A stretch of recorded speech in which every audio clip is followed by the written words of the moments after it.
प्रश्न 1, गद्य किसे कहते हैं? इसकी प्रमुख एवं गौण विधाओं के नाम लिखिए। उत्तर, वाक्यों में अभिव्यक्त लय, ताल, छंद आदि से मुक्त विचार प्रधान रचना को गद्य कहा जाता है।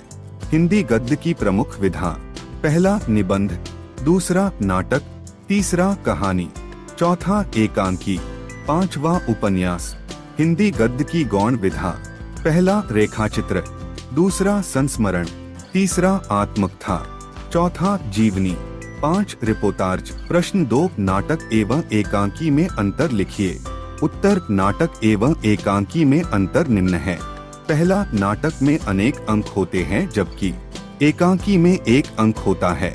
दूसरा, नाटक में कथावस्तु अधिक होती है जबकि एकांकी में कथावस्तु कम होती है। तीसरा, नाटक में पात्रों की संख्या अधिक होती है जबकि एकांकी में पात्रों की संख्या कम होती है। चौथा, नाटक का अभिनय करने में अधिक समय लगता है जबकि एकांकी का अभिनय करने में कम समय लगता है। प्रश्न 3, नाटक किसे कहते हैं? इसके तत्वों को लिखिए। उत्तर, गद्य की वह प्रमुख विधा जिसमें संपूर्ण मानव जीवन का रोचक एवं कौतूहल पूर्ण वर्णन होता है उसे नाटक कहते हैं। नाटक के तत्व: पहला कथावस्तु, दूसरा संवाद, तीसरा पात्र एवं चरित्र चित्रण, चौथा भाषा शैली, पांचवा अभिनेता, छठवां उद्देश्य। प्रश्न 4, नई कविता से क्या आशय है? उत्तर, स्वतंत्रता के बाद लिखी गई वह कविता जिसमें नवीन भाव बोध, नए मूल्य तथा नया शिल्प विधान है उसे नई कविता कहते हैं। प्रश्न 5, रेखाचित्र किसे कहते हैं? उत्तर, किसी पात्र या चित्रात्मक वस्तु का व्यवस्थित एवं आकर्षक ढंग से प्रस्तुतिकरण करना रेखाचित्र कहलाता है। प्रश्न 6, निबंध किसे कहते हैं? इसके प्रकारों को समझाइए। उत्तर, निबंध 2 शब्दों से मिलकर बना है। नि प्लस बंध अर्थात गद्य की वह प्रमुख विधा जो अच्छी तरह से बंधी हुई हो उसे निबंध कहते हैं। निबंध 4 प्रकार के होते हैं। पहला वर्णात्मक, दूसरा विवरणात्मक, तीसरा भावात्मक, चौथा साहित्यिक या आलोचनात्मक। प्रश्न 7, संस्मरण और रेखाचित्र में अंतर को लिखिए। उत्तर, संस्मरण एवं रेखाचित्र में अंतर निम्न है। पहला, संस्मरण किसी घटना पर आधारित होता है जबकि रेखाचित्र किसी व्यक्ति पर आधारित होता है। दूसरा, संस्मरण में लेखक का घटना से निकट संबंध होता है जबकि रेखाचित्र में लेखक का घटना से निकट संबंध नहीं होता है। तीसरा, संस्मरण की शैली वर्णात्मक होती है जबकि रेखाचित्र की शैली चित्रात्मक होती है। चौथा, संस्मरण में स्मृति के आधार पर चित्रण होता है जबकि रेखाचित्र में संकेत के आधार पर चित्रण होता है। प्रश्न 8, आत्मकथा एवं जीवनी में अंतर लिखिए। उत्तर, पहला, आत्मकथा स्वयं के द्वारा लिखी जाती है जबकि जीवनी किसी दूसरे के द्वारा लिखी जाती है। दूसरा, आत्मकथा किसी भी व्यक्ति की लिखी जा सकती है जबकि जीवनी केवल महापुरुषों की लिखी जाती है।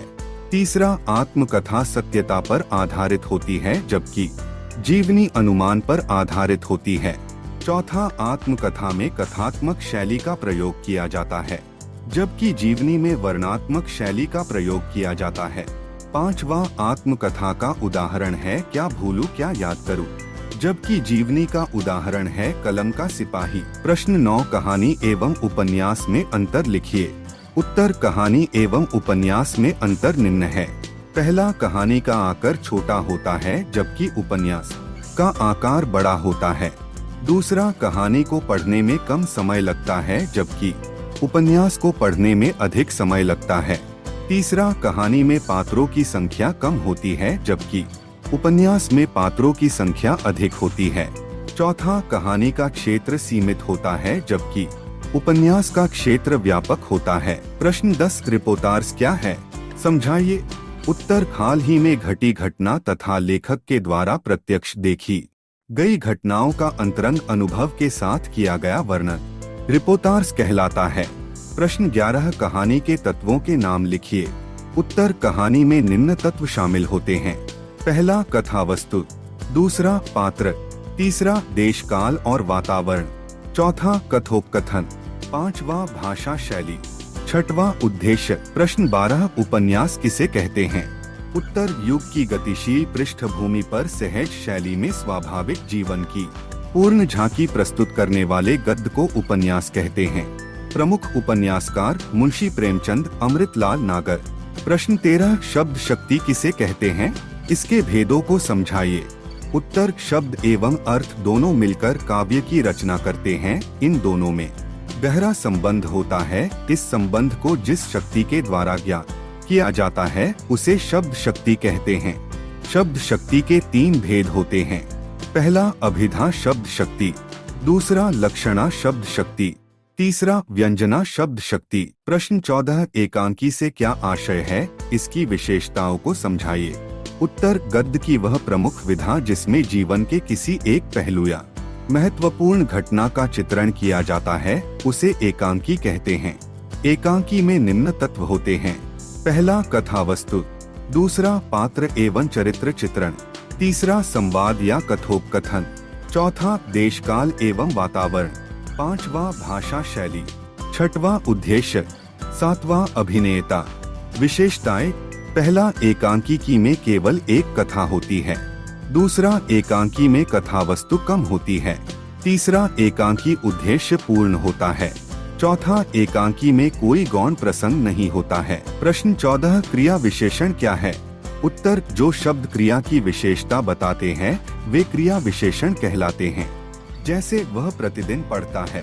प्रश्न 15, आधुनिक काल को गद्य काल क्यों कहा जाता है? उत्तर, आधुनिक काल में गद्य की विविध विधाओं पर साहित्य लिखा गया। इन विधाओं में नाटक, उपन्यास, कहानी, एकांकी, निबंध, आलोचना इत्यादि है। इसलिए आधुनिक काल को गद्य काल कहा जाता है। प्रश्न 17, 4 उपन्यासकारों के नाम, उनकी रचनाओं, साहित्य लिखिए। उत्तर, 4 उपन्यासकारों के नाम एवं उनकी रचनाएं निम्न है।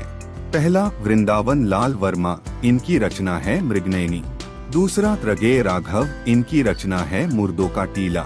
तीसरा, आचार्य चतुरसेन शास्त्री, इनकी रचना है वैशाली की नगरवधु। चौथा, देवकी नंदन खत्री, इनकी रचना है चंद्रकांता संतति। प्रश्न 18, छायावादी कवि एवं उनकी रचनाओं को लिखिए। उत्तर, छायावादी कवि एवं उनकी रचनाएं निम्न है। पहला, जयशंकर प्रसाद, कामायनी। दूसरा, सुमित्रा नंदन पंत, पल्लव। तीसरा, महादेवी वर्मा, नीरजा। चौथा, सूर्यकांत त्रिपाठी, निराला, परिमल।